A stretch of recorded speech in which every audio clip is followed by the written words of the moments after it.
Microphones in our hand. Oh my God, now it's good. Thank you very much for joining us this morning here in How 3. Thank you first and foremost for your patience. As we told you already, there was an emergency, unfortunately, right in front and before the session. Jan Soldat will need a moment more. He's not the one who is going to the hospital, so he's okay. But it's a friend of him, so he will just make sure that everything is fine. And then he said, okay, he might come back to the session, wait for a while, listen a little bit to what you're doing, and then might even join it. But nevertheless, we wanted to give it a start. Thank you very much for coming. And also thank you very much for these lovely people joining us this morning. The Year of Mistakes is a very fond topic to us, so we like to make them, on purpose every now and then. And I'm really looking forward now to see what kind of mistakes you are going to do here this morning in the most broadest way. Thank you very much for joining us, and without any further ado, have a lovely session here in the How 3.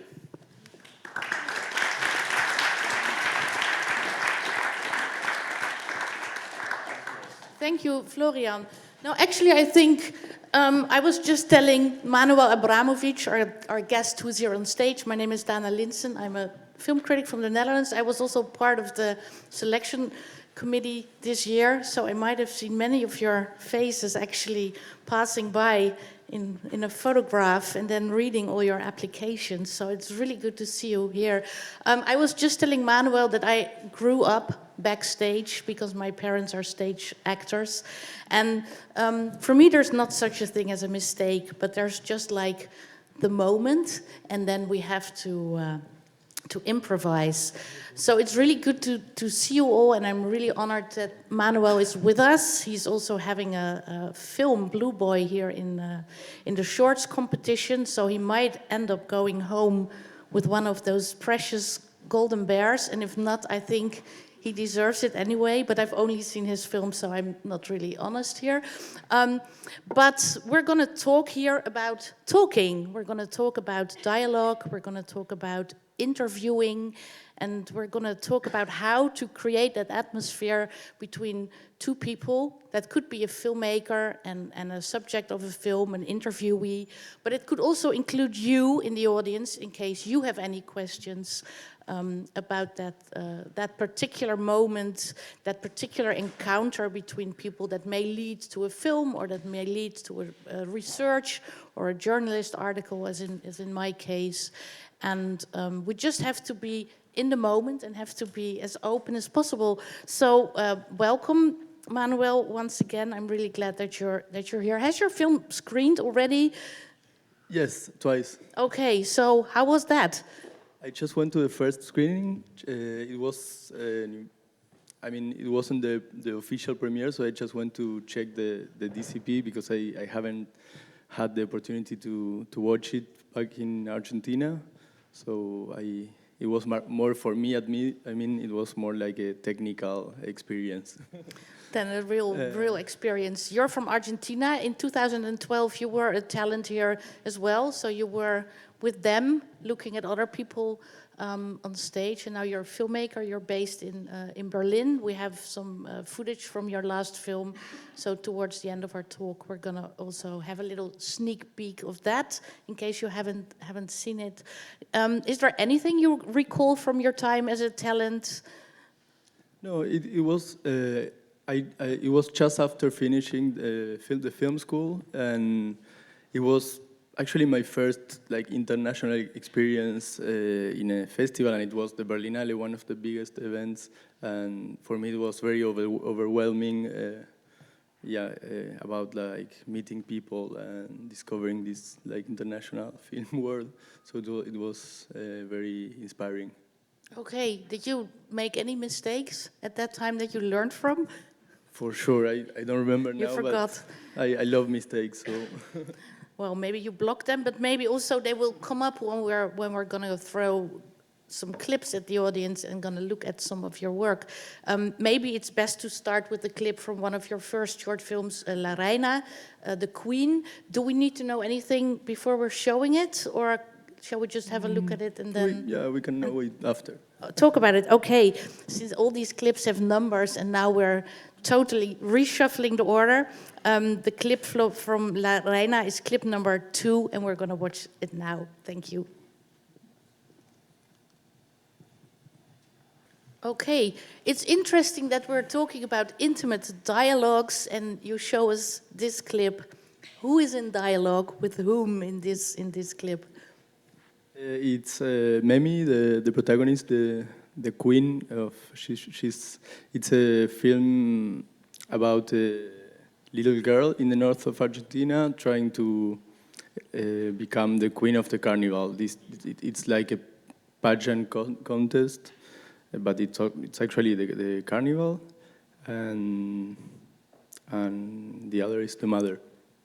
And so usually when you think about a dialogue in filmmaking or in documentary filmmaking, you think about maybe the director asking some questions to the people. Can you talk a little bit about how this particular scene was constructed? Yeah, I chose this clip because it was the first time I met her. I met both of them. Actually, I was in this town to make a documentary about the carnival, more like for TV, or it was like a commission. And in the middle of the shooting, the producer told me that she met. Actually, I wanted to meet the queens. That wanted to be queens, and then we went to their house. And the mother started talking a lot, like without any pause, about how great it was and how pretty Memi was. And I saw in the back, like Memi sitting on a couch, like looking very shy and insecure. So I felt immediately like something weird is going on here, and it was more like an impulse. I felt that the film should have this form about it's about a queen, but actually the dialogues are the people who talk are people around her. So the film is mostly her face, and the dialogues are all the women around her, her mom, her aunt, her grandmother. And this is that was the first approach, and yeah, I remember that I was very close to her, like I don't know, maybe 50 centimeters, and of course the sound designer was also with the boom, and of course always like she was pointing with the boom at Memi, at the girl. But at some point, I understood that she was not going to say anything. And I did like a small gesture to the sound person to turn the mic towards the mother. So in a way, you could also say, because when we talk about dialogue, we mostly think we're talking about speaking, about words, but that maybe the camera was in dialogue with Memi's face. Is that a way to describe what you were trying to do there? Yeah, I think it's really interesting to mix. To divide the image and the sound and invite, because it's also a way to invite. We don't really need to see who's talking. I mean, we think that you need to see the face of the person who's talking, but actually, I really like to show something, and then the person who's talking is a different one, and it's also a way to invite the audience to create that image, like, because in this case we never see Memi's mother's face, and I like the idea of be invited to imagine that mother, however the audience want. So, I mean, was it by accident that you discovered that you could separate sound and image in such a powerful way during the making of this film? Yeah, totally. Like, it was really an impulse, and then, of course, I watched the footage of this first interview at at night, and I really like this division of image and sound. And I told myself, okay, I'm going to keep it until the end, like this very formal decision of splitting the image and the dialogues. And then, I mean, we get to that later, but it became like a very kind of striking characteristic of your work to divide image and sound. And you're sort of, during your career so far, you've been really pushing that to an extreme. Why is it so important or powerful for you to do this, and how do you create maybe another way of talking or understanding the people you're filming by not necessarily having them talk? Yeah, I feel that I like to make films. I mean, I don't believe in documentary as a way of portraying reality. I think like reality is something very personal, and everyone can have their own reality. And I like to play with these limits, and where I like films that are difficult to define, and especially with this about the sound and the image. For me, it's very important to make clear with the protagonist at the beginning of a project that they are not going to be exactly themselves in the film. It's going to be more like a version of them. They will feel close to these people, but it's not them in the film. It's not a reportage about their lives. It's something in between themselves and a version, my personal version of them. And I always, I mean, it's very important to me about I always like to, I mean, I think the films are based on the trust and this relationship between a filmmaker and a person. And I think this is the most important part at the beginning of a project, because once, even if we just met, if there is this confidence, I think we can go anywhere. And this respect through the character, this is something that I like to keep until the end of a project, where we watch the film together before a public screening. And then with this trust, I think they can somehow detach from the real themselves or their perception of themselves and the character that they are playing in the film. This seems like a perfect moment to go to another film you made, Solar, where actually this trust between you as a filmmaker and your subject is tested.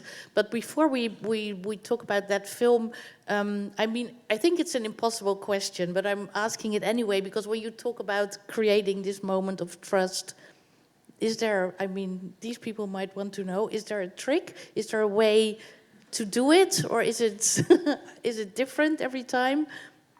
I mean, of course, there's no like tips for universal tips. I can tell you what I do. It's like really to try to be honest, and from a personal point of view, I mean, I don't know. For another film, the first encounter was I told the protagonist to go for a pizza together, and I told him, I do films and I want you to be the protagonist. It's not exactly that it's going to be a portrait of you, so maybe think of it as a character. You're playing a character like an actor in a film, and some stuff will be you will feel it as a documentation of your life, but some other stuff we will do some setting and repetitions and different takes like actors. And yeah, I try to be very clear, and also I understood with in the last like also after the last works that it's always very interesting to hear them, to understand, to try to understand them, what they need or what are you feeling during the film, because it's very, I think it's a very mind-blowing experience to be protagonist in a film playing themselves. Most of in my experience, in my short experience, after the films, all the characters somehow changed, and I feel I also changed after each project. How do you change after each? Do you become a better filmmaker or a different filmmaker? No, I don't know if better or worse, but yeah, it's more about understanding, because at some point I understood that I could be also in that position.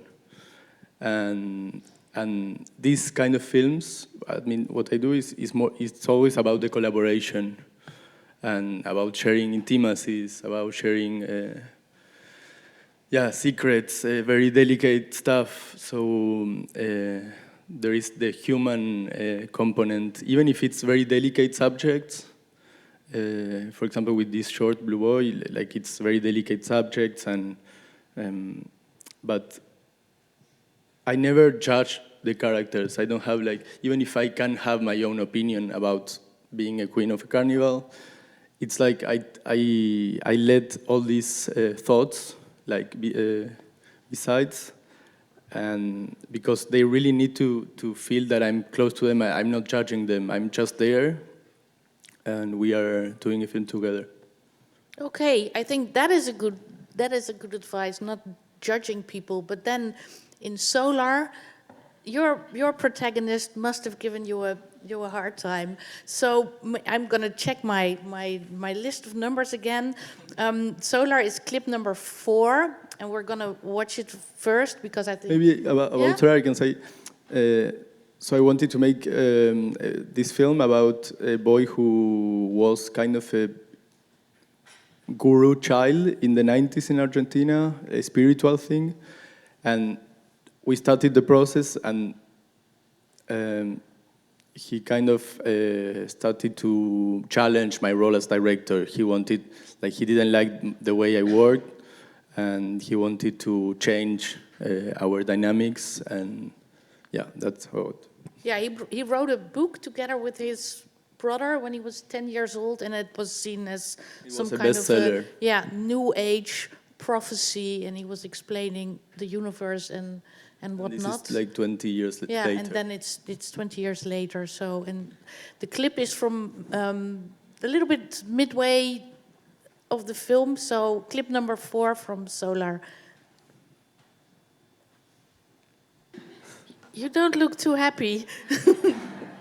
No, at the moment it was horrible, but I'm so happy that I made this film and I met Flavio. It was.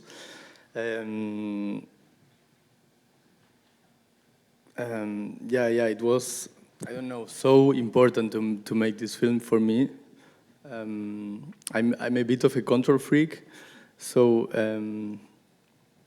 it was just after doing this short film that it's all framed and I have the control, and meeting someone like Flavio that just after we met, he said the only condition to make this film is that we can switch roles, and I can also be the director, and I have a camera, and I have my team, and you can be my assistant. And at the beginning, I was like, no way, it's impossible. I'm the director. And I mean, the film was so difficult, the process, and at the end, I think the film, it's more about my failure somehow as doing my first feature. It was 3 years long with several problems and 8 months of editing. I don't know if it's really interesting for other people, but at least for me it was very mind-blowing, and it's something that really changed myself as a filmmaker. Now I know that I really embrace the unexpected, and I'm waiting for the changes and the problems and the mistakes. So, and I'm totally sure that it's something that makes the films more powerful when you don't know what's happening and you need to decide and go with the flow. I think you were being kind of humble saying, I don't know if the film is interesting for others, but I think it's a very powerful example of this dynamics between a filmmaker and the protagonist, whether it be in a documentary setting or in a fiction setting, and an actor, because you have to give over some control. And in a way, the film is about giving this total control. Manuel tells Flavio at the beginning, okay, this is how we're going to do it, like you just told us. He has a camera, and the beginning of the film is also just footage he shot, which is like the worst shaky stuff, and he's pretty self-confident that would make for a good film. But of course, you have to have this situation of trust, and you have to give over some kind of control. But did you, except maybe for this scene, also felt sometimes like he was really taking over and you were losing control, and that's... I mean, for me, the shooting had like two clear different stages. At the beginning, I was really frustrated because it was like, no, he's taking control and I don't know what to do. The film is a mess and this is, it's going to be, I mean, I don't know. At some point, I understood. One day, actually, it was because of him. One day, we were shooting in a mountain, and he said, "Manuel, you didn't understand that for this film to be, for the shooting at least to be successful, you need to be me, and I need to be you." And that was at the beginning. I was like, okay, now I understand what he means. And from that point, I embraced this changing roles, and I think we managed to finish. Is that also, I mean, you can change roles like literally on set, but maybe it's also more a metaphorical way of understanding that as a director you have to become your protagonist in some way. Is that something that you took from this film? Yeah, for sure. And also it's very important that it's... then I knew also that it's very important to make clear for us, but also to the audience, that it's always a construction and there's always a lot of, a manipulation in a way. I mean, it's impossible to, like, each of us has its own reality, and filmmaking is also, about this confidence, but also like about the rules of the film. It's like, for me, it's like games. You need to set up the rules for a film and then play with that. And we are all playing. I mean, the protagonists, the makers, and also the audience. And it's really important for me to criticize this idea of that the documentary is reportage or to portray reality, because reality, I don't know what is reality. So, and from Solar, I always try to somehow remind the spectator that what they are watching is construction. And do you always set the rules beforehand, or do you sometimes also discover the rules while making a film? Usually it's beforehand, but I try, sometimes it's difficult, but I try to be open about the unexpected, and it's all usually the most interesting elements of a film are unexpected, and Because you already talked a little bit before about how to divide sound and image as a very powerful tool to create kind of this hyper or heightened reality. But we haven't talked about editing, because I think editing is the moment where the director or the director and the editor are in charge again. So can you talk a little bit about, with Solar, how the editing process went and when you felt like you were regaining control again over the material? Yeah, that's the only point now I kind of regret, because Flavio didn't do the editing with me, the protagonist. And now, with some years of distance, I feel that that was a bit unfair, because we filmed together during the 3 years of shooting, but after the shooting, honestly, I couldn't imagine myself sharing 8 months of editing with him every day, 8 hours per day. So Flavio's brother told me, Manuel, you need to know that you are the director and you need to do the editing by yourself. And I did it like this because for me, sharing the editing with Flavio was also a way to put all the film in a huge crisis and to open the possibility about never finish this film. So I decided to do it that way, and it was already very difficult. I mean, the editor and the 3 different editors and myself. And at the end, we watched the film together because I always like to see the film with the protagonist before showing it publicly. I think it's also a way to show them my respect and to hear their opinions. It's part of this trust.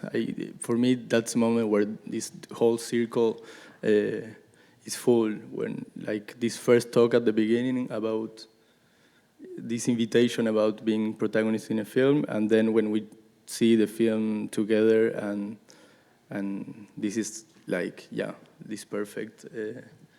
And I forgot the question. Well, I think you basically the editing, answered it because you regret that you weren't editing it together with him. I'm also asking this because the film ends with a wonderful scene where the 2 of you are swimming quite in the distance. So for me, it was hard to understand who was saying what, but it's kind of about what is the perfect ending of the film.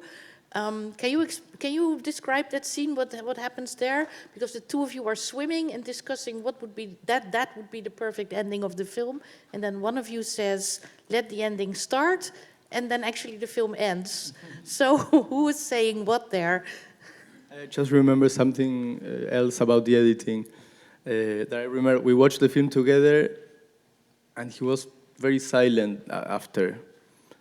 I was of course very nervous, and I told him like, how do you feel? And he said, this is like a collage of trash. Mm-hmm. And okay, that was his first impression. And then he said, no, but it's a beautiful trash. Perfect. And if he would have wanted to change things at that point, that he said, no, you have to take this scene out because I don't like it, would you do that? It depends on the person and the project. I did it for the Años Luz, for Light Years. And I hadn't had any other experience where they asked me to change something. Because what Flavio wanted, actually, and that's what I regret now, it's he still wants all the hard drives with the raw footage, and he wants to make his own version of the film, like a different editing. That would be great. I think it would be great. And show them together. Yeah, I think I want to do it. No, you're laughing. That's really a way to sort of be open and give control or lose some control. Now that you mentioned Años Luz, Light Years, that's a film you made about Lucrecia Martel during the shooting of her film Zama, that premiered 2 years ago already, I think, at the Venice Film Festival, and was a huge success all over the world, over in film festivals. Argentina even sent it in as, I think, as an Oscar contender for the Academy Award of Best Foreign Language Film, which I think is quite daring for those of you who've seen the film. How did you come to make a documentary about her? And I mean, a filmmaker making a film about another filmmaker, there's a lot of stuff we can talk about. So first of all, how did you... It was mostly out of my admiration for her, and yeah, it was honestly, it was more like a present I wanted to do to myself, to have the opportunity to portray this person that I admire so much, and it was one of my inspirations always, and also like the way she works with the sound was always very inspiring for me. And it was it wasn't planned. I actually tried to find her email, and I sent her an email inviting, or with my proposal about making a portrait of her. Did you know her before, or you just found her email and? No, I asked a friend in common her email, and it was very like to throw a bottle in the sea, like. And yeah, she answered some month later, and we had a coffee. And then we can see how that email exchange went. I think this is really the moment where you learn how to approach your. That's the beginning of the film. That's the beginning of the film. Shall we look at 2 clips from the film, and maybe we can play them back to back? So those are the 2 clips from Light Years, which will be number 6 and number 7. So the beginning of the film, and then we get a bit further into the film, and then we can talk about it.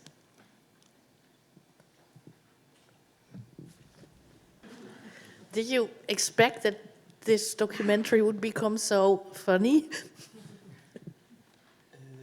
I think the world is funny. We are all funny in a way. I just like to pay attention at these moments. I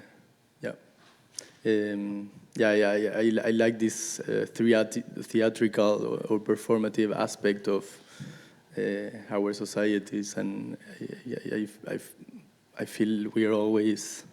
I feel the world is a huge fiction, and I just like to highlight that aspects of the everyday life, or like all the time we're always performing a character like we are now.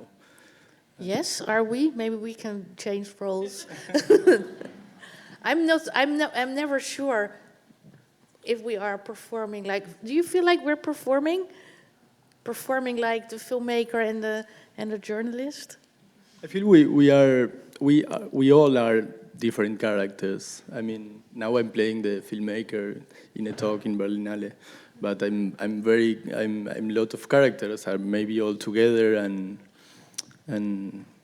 that's what I see the world like, at least. And I like to, in my films, I like to play with that, and I think my work is about that, about this performance. Performativity of life. So let's use that and talk a little bit about the Light Years and actually the different roles also you can play as a filmmaker, because we saw the clip and it started with those emails, and then you had coffee, obviously, and then what happened then? Because Zama is also a film that was kind of plagued by many accidents and many not so happy. It was a long shoot. Were you present during the whole shoot, or? No, like we had this coffee with Lucrecia, and it was really nice to meet. But then she was very insecure about this idea of being the protagonist. That's what scared her from my side, and I'm very, I don't know how to say in English, like very obstinate with my... Obstinate, yeah, I think. Like I want to do something like one way. Sometimes I take a long time to change and to be more open. So even with her, that it's someone that I admire a lot. I want to make the film about you as a protagonist, and she wanted me to film the shooting more like a making of. And I didn't want to show other. I wanted to make a portrait of this director directing her film, but also being the protagonist on another film. And she wasn't sure about that. And of course, after all these years of work and tensions and expectations, it was a very long shooting and very complicated. And she said, no, sorry. So if you don't want to change your approach, it's not going to be possible. And then they started it was 12 weeks of shoot. And I think just after the first half, I don't know how, but one day she remembered me, and she said, the producer, now I think Manuel can come in the week number 9, maybe. And I think it was a very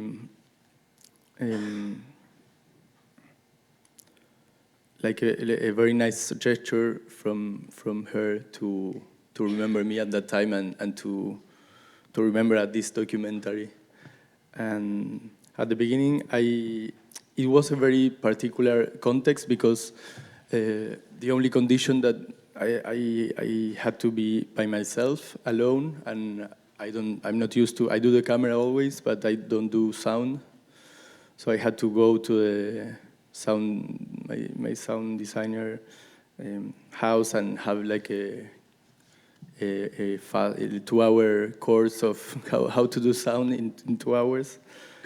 I went to the shooting, and of course, like I had to be kind of invisible in a way. So it was very challenging from different point of view. I had to be, sorry. So how to make a film in a set where I'm supposed to be absent or invisible. And I thought about sound, because sound is always a way to be able to be far from the characters, but then you hear them from really close with these wireless mics. But she didn't want to have a wireless mic the first day. She was like, okay, let's go little by little. So the first day I was just filming from far, but I knew that this material wouldn't work, because if I don't have the voice, I never do just like images like this. I mean, voices are really important, and in a way, I feel that images sometimes go with that dialogues. And so the second day, I asked her, Lucrecia, is it possible that maybe you have a wireless mic today? He said, no, not yet. And okay, perfect. So I started to shoot other people, and the third day she was in a very good humor because everything was doing very well. And I asked her again, like, maybe today you can have the wireless. And she said, yeah, that's great, let's do it. And from that point, I really found the film in that moment, because I was literally invisible, like I was hidden behind the table with a tissue, or no, not a tissue, fabric, and nobody could see me. Like, for example, this shot, I was completely like, I don't know, behind something.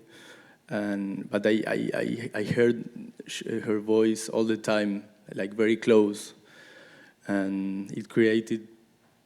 I understood that rule for this film, it would create a very nice contrast between the proximity of her voice and the distance. Because in the second clip that we just saw with the llama and then with the actor who has to repeat his lines, where is she on set? Is she with the monitor? Because she also seemed like really far away. So how is the set organized? Yeah, she was not in the set. It was like the set was here and the actors were here, and she was like behind the curtain in the monitor. And I like this excerpt because it's also about how she works with the dialogues, like in a completely obsessed and crazy way, to repeat everything millions of times. But it's really beautiful because we see the actor, but it's a shot that tells a lot about Lucrecia as a director. Like, blink the right eye and not the left one. And yeah, sometimes we think that directing a film, it's or like we have the image that directors need to shout on stage to anyone, and everything is like very out loud, and in this case, being a director, it's just to have patience and to observe and to repeat and to go where you want to go, and to deal with the team, and to spark this energy to the team. Is that something you share with her? I mean, even though you do more like documentary or documents and she's working in fiction, do you feel like you're more or less the same as directors? In the case of, for example, the repetitions with the dialogues, it's something that I like to... For instance, I work always with real people and like spontaneous situations, but then sometimes my work looks very like direct in a way, but I also work somehow like this with the dialogues. For example, sometimes I film one spontaneous situation, just like it is, and then we do another take, and like, okay, let's do it together. It's weird because it's like somehow it feels like stopping reality, like a magic break, and we repeat the dialogues. For example, like try to concentrate what you said in 4 minutes, try to do it in 2 minutes, and to change some words, and to see also what comes from the protagonists. And I mean, if you work with real people who are sort of playing a version of themselves, or as you said, one of their roles, how do you get to do this second or third take of themselves? Is it easy for them to do that, or is it? No, it's not easy, but it's good that it's not easy. I mean, I like to make films to challenge myself and also the world somehow, and I like films that are not where you're not comfortable seeing them, and that force you to ask you some questions after the film. Maybe you don't know, maybe you didn't like it, but you keep thinking about some stuff, or some questions raised after the experience of seeing this film, or yeah. So then you made this film about another filmmaker, which in a way is also very much a film by you. So because of the way you just described, you treated this idea of distance and maybe even a protagonist that's also sometimes absent, but still very present through sound. How does this idea of sort of distance and proximity sort of evolve in your work? In the case of Light Years, this portrait of Lucrecia was really interesting to me, because at some point, I mean, first I thought she was really, of course, doing her work, but she's so great that at some point in the shooting I understood that she was playing both characters, and she was playing this game with me. Like one day, she had this wireless mic, but I also used to hide. That was my sound designer's tip. I used to hide a lot of like this mic's zoom in different places, because I knew she was going to particular spots. And at some point, I was hearing and filming, and I hear her voice like, "Manuel, I found your mic." And it was so great. It was a revelation. And then she showed me that we were doing this film together, we were doing this documentary together, and she was embodying the protagonist of my film. She was my main character, and she's so great that not only she was doing Sama, but she was also doing Años Luz. That's in a way very similar actually to Solar, but except for the fact that we're working with another filmmaker. So what was the big difference between sort of Solar and Light Years, working with someone who could be seen as a co-author, but at the same time you had to maybe stay a little bit more in control? What's the difference? Yeah. What was the difference? I think it's like the same, but the opposite at the same time, because in Solar, Flavio absolutely wanted to take control of the film, and in Años Luz, I was the one pushing her to make the film and forcing her somehow, not forcing him, but inviting her to a project that she didn't want to be part at the beginning, and she gained some enthusiasm during the process of making it, with very small details, because of course she was focused on her film, but with these little magic details, she collaborated somehow. So from here, and from what you were talking about, how sort of you have this very open relationship, and you could call it a collaboration in some ways. When we go to Blue Boy, which is sort of your newest film, because it's playing here at the Berlinale. Sorry. Yeah. Do you mind if because we were just saying something about the repetitions, and I think maybe the clip from Soldado, it's exactly that. Let's do that. We go, and then I have to see, because this is. Then we go to the clip from Soldado, which is number 4A. Do you want to say something to introduce that clip, or shall we?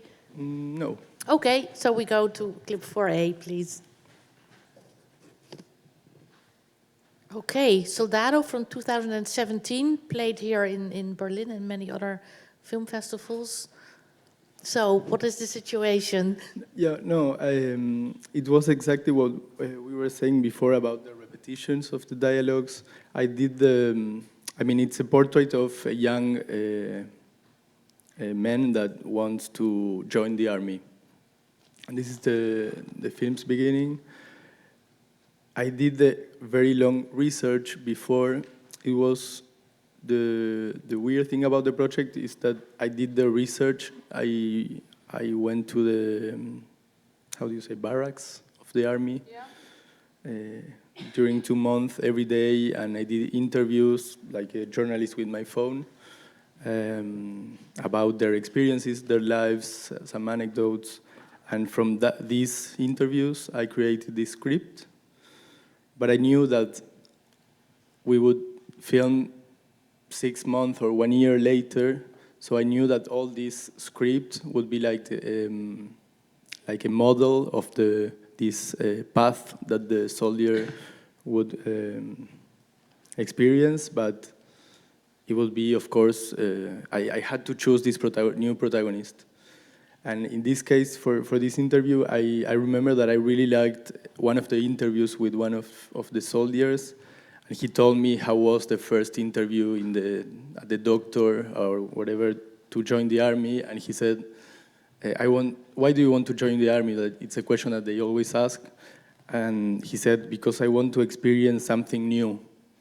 And I really like, at that time, for the writing, I really liked that dialogue, and it really kept on my mind.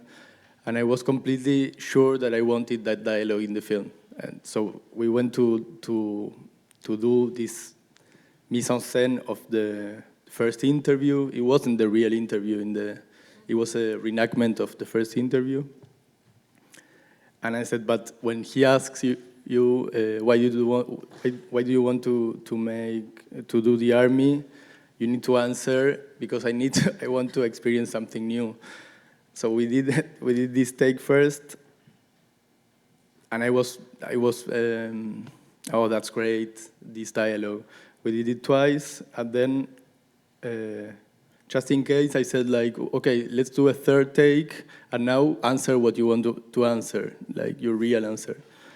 And that was what he said, and it was much better. It was something very magic. That it's one of the most emotional, the few and most emotional moments of the film, and the editor used to make fun of me because it was much better than the original dialogue.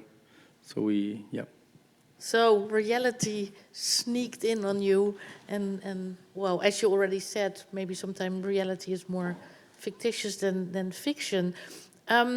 I think we should go right away to the clips from Blue Boy, your new film, and then also after we've watched them, we can open up the discussion, and you can ask some questions. As you may have known by now, Jan Soldat will not be joining us today because he's going to stay with his friend, but actually sometimes it can be such a luxury to talk into so much detail. I mean, it's almost like a masterclass that we're having, and I think there's many interesting things to take away from this.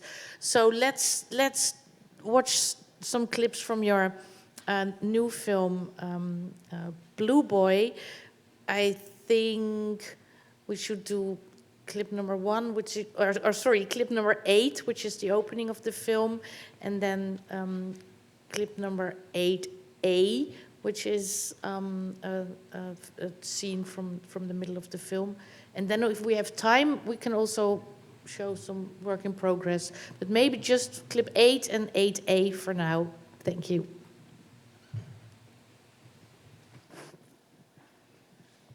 Okay, when I saw this film for the first time, I thought Manuel made Solar, and then after that he asked all his people in his films to sign a contract. I don't know if that's true, but what's in the first part of the footage we just showed? What's with the contract? No, I mean, we always ask the protagonist to sign a contract in any film.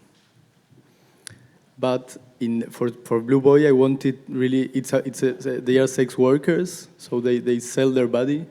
And I wanted to play a bit with this idea of selling the body and this contract that they have between themselves and the clients.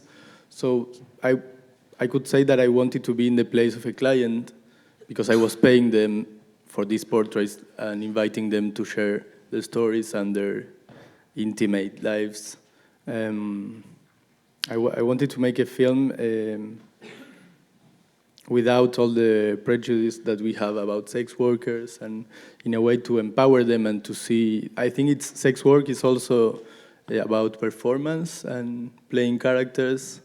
This case is very clear because they play sometimes different characters every day. They have different names, and they try to say what the client wants to hear. So it's really interesting as performative work. And my way to set up these rules about this contract about selling the body and me being the client, I think it was like the way to do it was to set up this contract at the beginning and some other more kind of a discussion where at the end where one of them he's not happy with me because we agreed that it was 1 hour of interview and shooting, and it was a misunderstanding about the time because after 10 minutes he wanted to leave, and what we did it wasn't ready, like we needed to repeat, and he was okay, but I'm not an actor, so it's impossible what you're asking me. And that was the way I found to highlight these rules about sex work, but also as in filmmaking we also set up these rules. I find it really interesting because when you talk about it this way, that in a way maybe as a filmmaker you're also a client. As an audience, and I don't know if you had the same feeling, you also make us very aware that there's a transaction going on, not only between the man you portray and you or the filmmaking team, but also between the film and us. And we become kind of clients as well.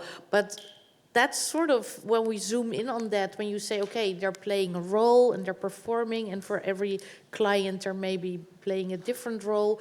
Did you feel like they were playing a certain role for you as a client / filmmaker?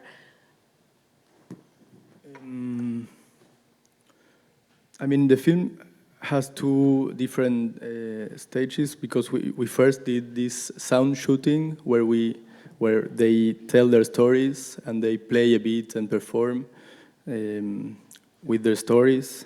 Each of them had one task to do, and then the idea was mostly, I mean, it's like for me it was like a role play where I could be the client, the audience also can be the client, or the audience can also be them and to be on their skin.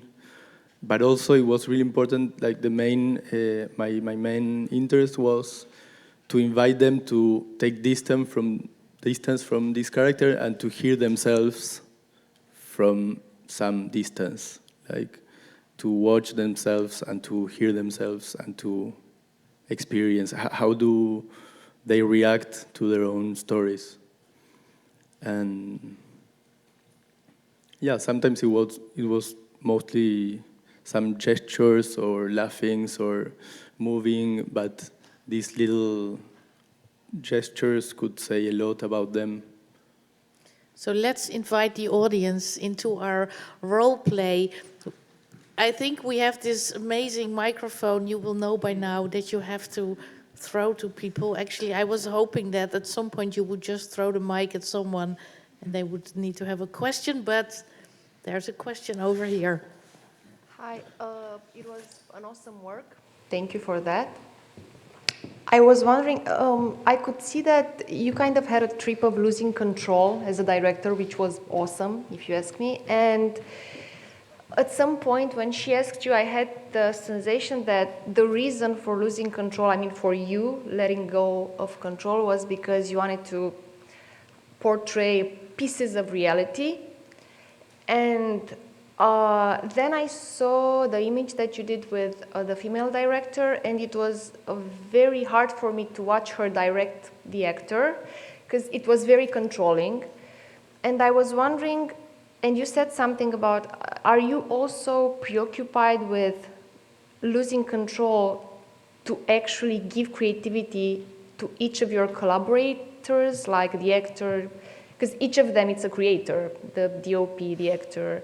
And it was I couldn't understand, because you said you felt as if she's a great director, and she probably is, but it was very obvious that there was a lot of control there and no creativity for the other.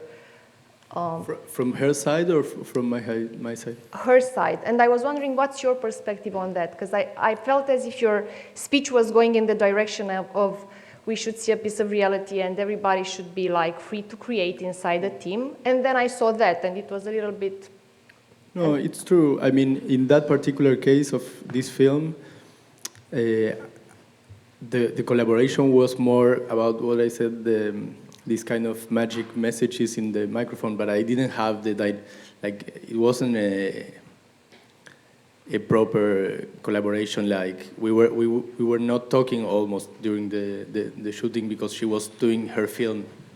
I mean, it was the shooting of her film. So in that particular case, it wasn't a very open and dialogue. I mean, we were not talking and interacting all the time. So would you lose control to show pieces of reality, or are you also interested to lose control to let the other creators of a film create? In that case... you as a director, not her, because I could obviously see how she works. In that case also, it's a scene, I mean, that shows the way she controls her dialogues. I don't think it's a lot about me. Do you agree with that? Do you agree with that? With? Controlling the creators in such a manner? No, it's not controlling for me. It's more like inviting people to it's like to create like a field where we can play. Okay. That's why I see it. It's Thank you. like maybe you want to play, and then we have like the limits of this particular project or border, and then let's play. Who else wants to play? Yes. Hello. You talked about mise en scène, and I was wondering how much you're allowing yourself to do a mise en scène with the protagonist, but making sure that you keep some genuine sense about what you want to reveal with your story. I don't know if that's clear enough. It's like how much mise en scène, because you mentioned about asking them to repeat and to repeat what you want, but then where is the truth, you know? There's no truth. I think each of us has its own truth. I mean, it's very personal. I don't think that there is a truth that we can portray. It's like believing that we read the newspaper and we are knowing the truth of the world. And there is always, I mean, we live in capitalism, and it's always it's like a system that it's based on manipulation, and the media is telling you what to think about something. And so, but I understand the question about like you mean like the ethical limits, something like this? Yes, because did you have any experience where some protagonists didn't feel comfortable to repeat what you were asking them? Yeah, always. But I always never feel comfortable. I think because it's something very important it's like the base of this work, and it's this trust. And for me, it's this circle about I mentioned before. It's like it's the invitation to make the film together at the beginning, the process of making it, and at the end, the way I'm calm about these ethical questions is to see the film together and to know that they agree to show it publicly. And this is my ethical method to be calm, because they are okay with the film. So then it can be shared with other people. I don't know if I answered your question, but Yeah, I mean, we could develop that more, but okay, yeah, that was... During the shooting, it depends on the project. It's always about how the protagonists feel about the collaboration. Sometimes, I mean, in Light Years, the portrait of Lucrecia Martel, there was not mise en scène from my side in the way of repeating dialogues or doing situations twice. It was more like an observational work, but then there was, I could say that maybe the mise en scène was to frame, for example, to choose a frame and to stay there for 4 hours, and to wait for these magic moments like gems to appear. So I could say that maybe the mise en scène it's more like to choose a frame, wait, and then these magic moments like the llama thing appear. But I was there waiting for 4 hours, and then we had 1 minute of this magic appearing, where reality gives you a present. Okay, well, thank you. There was a question. I don't know, all of a sudden there's... Think of questions on this side as well. I'll be really quick, thank you. It's been very interesting. You've made a few films now. What are some of the things that you know about making a film now that you didn't know when you first started? The most important is for me about this, like trying to lose control, and it's something very difficult for me. And every film I try to be open and to know that some unexpected stuff will happen, and it's more, yeah. And this is, I personally think that it was thanks to Flavio in Solar, and thanks to these protagonists that challenged me. Yeah, then I don't know, maybe to pay attention. I have like a radar in my everyday life. It's not that I'm sitting my computer trying to find a script or an idea. It's more like I do my life, and these ideas come to me, these moments where I feel that reality is becoming a fiction, and that's why this alarm pops up and I feel like, this is a new project. Here in the front also, or?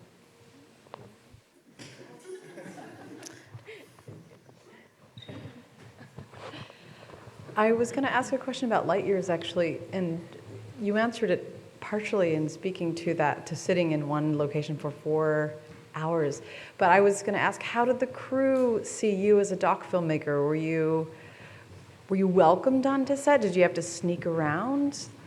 In that shooting? And the talent as well. Like, how are you seen as somebody who's potentially getting in people's eye lines, disrupting the kind of hallowed grounds of a film In general set? or in a particular film? In light Light years. No, it wasn't very welcome. Actually, I had my way of surviving somehow, but it wasn't something personal with the team. It was more about, I mean, you know that the shootings are very difficult and there's a lot of problems and concentration and everyone is working so hard and it's always difficult to be filmed and to have someone pointing at you with a lens. It's like it adds a lot of pressure and it's not something comfortable. But that was it. I just had to try to be invisible, and it was very nice, the shooting. I mean, I didn't have any problems with anyone, but I was a stranger in that shooting, so that's why at some moment, and I was totally respectful with them, and all of them knew who I was, and they had all the right to tell me, Manuel, please don't film me now, I don't want to be part. We even took some shots out of the film after the final cut because someone from the crew didn't want to be on the film. And yeah, I mean, there's always this respect that everyone can. I mean, there is this limit. I mean, if someone doesn't want to be filmed, I always respect it, as well as when someone, if I say a line, for example, in Soldado, if I was saying this line, I want to experience something new, and he said, like, I don't like it, we don't do it. That's also the collaboration. I think we have time for 2 more questions. So here's your neighbor, and then there's another question over there. Yes, this side's also strong. Thank you for your work, showing your work. I'm wondering, you're talking about letting go of control, and I'm thinking, what about letting disagreement happen? If you have an idea and your protagonist has a different idea, how you think about going with playing out disagreement? In the last 3 films, I just include these disagreements in the film. In the case of Light Years, I think it's at the end we had like her feedback. Like I sent a last email, like, what do you think about the documentary?